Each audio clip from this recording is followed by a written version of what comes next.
নজর রাখবো পরবর্তী সংবাদে। 1971 বাংলাদেশের মুক্তিযুদ্ধ, যে মুক্তিযুদ্ধে পাকিস্তানের হাত থেকে বাংলাদেশকে মুক্ত করাই ছিল এক এবং একমাত্র লক্ষ্য সেই দেশের, এবং এই লক্ষ্য পূরণে সাহায্য করেছিল কে? ভারত।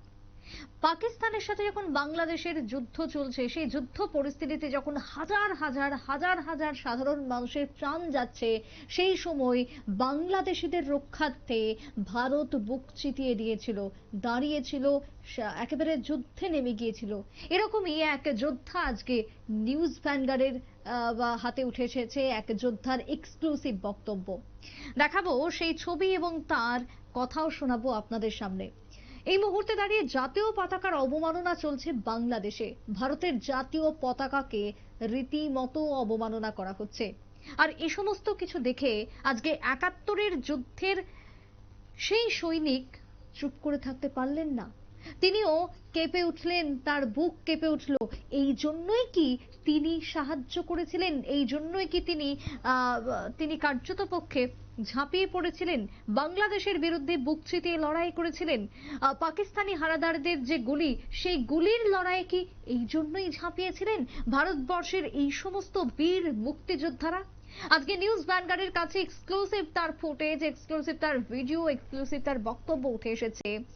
স্বাধীনতা দেখতে চেয়েছিলেন সবাই, এবং এই স্বাধীনতা সংগ্রামীর কি বক্তব্য এবার শোনাবো। তবে তার আগে দেখাবো তার যে মেডেল, তার যে ছবি, তার ঘর থেকে যে টুকরো টুকরো ছবি, স্মৃতিগুলো উঠে এসেছে, দেখাবো নিউজ ভ্যানগার্ডের পর্দায় এক্সক্লুসিভ। আপনারা দেখলেন সেই সমস্ত ছবি, সেই সময়ে বা তৎকালীন সময়ে 71 সালের যে যুদ্ধ, সেই যুদ্ধের কথা আজকে স্মরণ করছেন এই সংগ্রামী। কি বক্তব্য উঠে এসেছে 71-এর মুক্তিযুদ্ধের প্রাক্তন সৈনিকের, শুনুন। বাংলাদেশ স্বাধীনতা হওয়ার পিছনে ইন্ডিয়ান আর্মি বিশাল অবদান ছিল নিশ্চয়ই। তো সেই সময় ইন্ডিয়ান আর্মি কতজন মারা গেছিল এবং সেই যুদ্ধটা কতটা ভয়ঙ্কর ছিল? সেই যুদ্ধটা বড় ভয়ঙ্কর ছিল বিকজ এই জন্যে, কারণ যুদ্ধ সবসময় ভয়ঙ্করই হয়, কেন আর্মস অ্যামিনেশন নিয়ে যুদ্ধ হয়, এটা তো আর তলোয়ারের যুদ্ধ নয়। তো একটা যুদ্ধের সিন একটা ভয়ঙ্করই হয়, সেটা এখানে কি বলবো এখানে।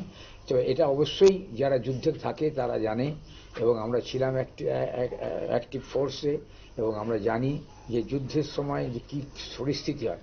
কেউ চায় না, একটা সোলজার চায় না যে লাস্টে যে এরকম একটা যুদ্ধ হোক, মানুষ বলে বাড়ির বস্তার মতো মরুক। কতজন ফিগার সেটা আমি অ্যাকচুয়ালি বলতে পারবো না, তবে অনেক অনেক জওয়ান মারা গেছিল। এমনি এমনি তো শহীদ না হলে পরে কি একটা দেশ লড়াই হয়? আপনি যখনই মারপিট হয় তখনও আপনি দেখবেন কেউ না কেউ ক্ষতি হয়, কারো না কারোর ক্ষতি হবেই, দুপক্ষেরই ক্ষতি হয়। তো এটাও একটা বড় ভয়ানক লড়াই ছিল দেশকে স্বাধীন করানোর জন্য। আর সেইখানে সবচেয়ে বড় অ্যাক্টিভ রোল ছিল ইন্ডিয়ার। আর সেই ইন্ডিয়া ফ্ল্যাগ আজকে অবমাননা করছে এরা, যে মানে যে কান্ট্রিকে আমরা সোলজাররা জান দিয়ে, তার জীবন দিয়ে এত বড় দেশটাকে স্বাধীন করতে সাহায্য করেছে, আর সেই দেশ আজকে আমাদের সাহায্যের কথা ভুলে গেল।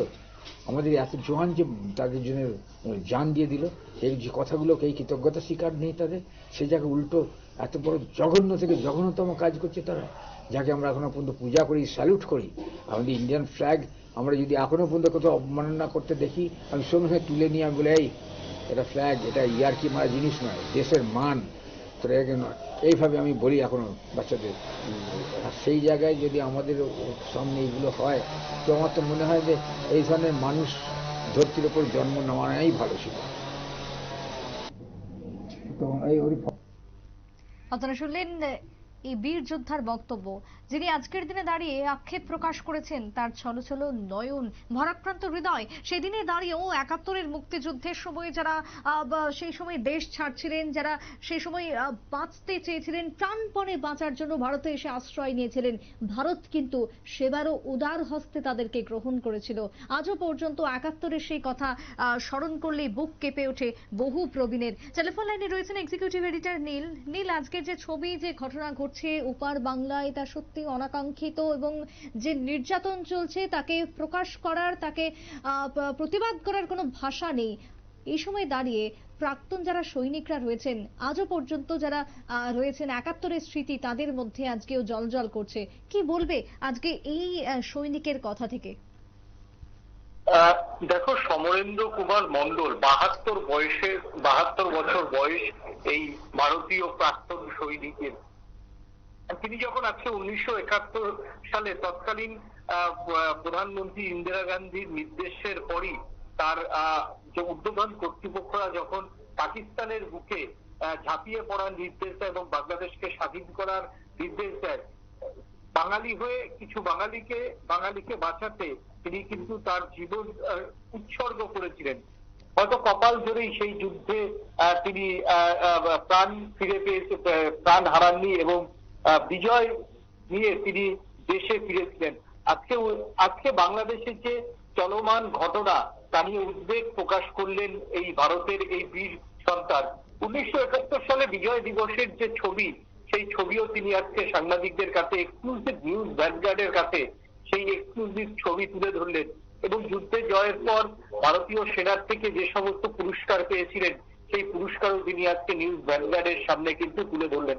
দেখো, একজন সৈনিক তিনি যখন দেখছেন যে তিনি যে দেশটা স্বাধীন করার জন্য বড় ভূমিকা নিয়েছিলেন, সেই দেশে যখন তিরঙ্গা পতাকা যখন পোড়ানো হচ্ছে, সেটা এই সৈনিক ভারত মাতার বীর সন্তান, তার মনে কিরকম লাগছে সেটা কিন্তু আমাদের থেকে অনেক বেশি তার মনে লাগছে।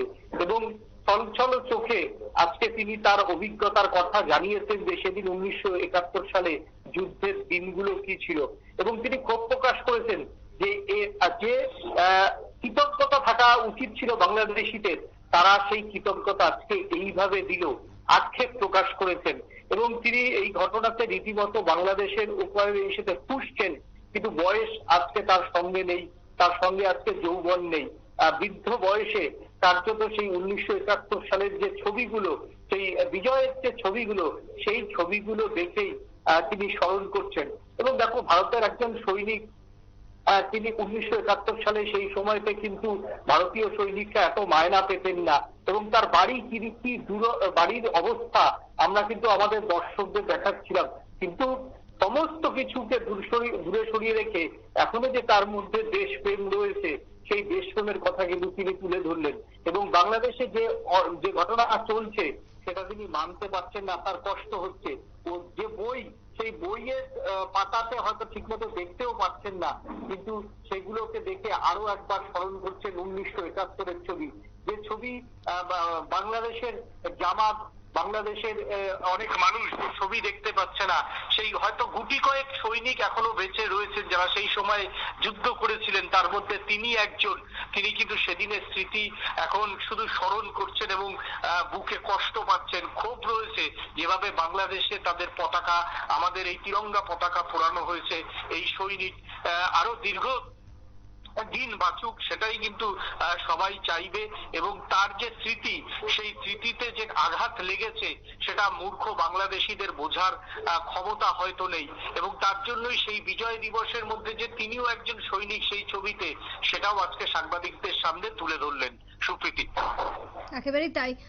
ধন্যবাদ তোমায় নীল। অর্থাৎ এই যে স্মৃতি, আজকে স্মৃতি রোমন্থনী করলেন ওই সৈনিক যিনি 71-এর মুক্তিযুদ্ধে একেবারে সামনে থেকে লড়াই করেছিলেন বাংলাদেশের জন্য, যে বাংলাদেশের আজকে ভারতের পতাকাকেই অসম্মান করছে, ভারতের অবদানকেই ভুলতে বসেছে এবং ভারতের বিরুদ্ধে বাড়ছে যাদের মধ্যে ক্ষোভ, তাদের কথা ভাবতে গিয়ে আজকে রীতিমতো চোখ ছলছল অবস্থা ওই সৈনিকের। একটা ছোট্ট বিরতির পর ফিরছি, সঙ্গে থাকুন।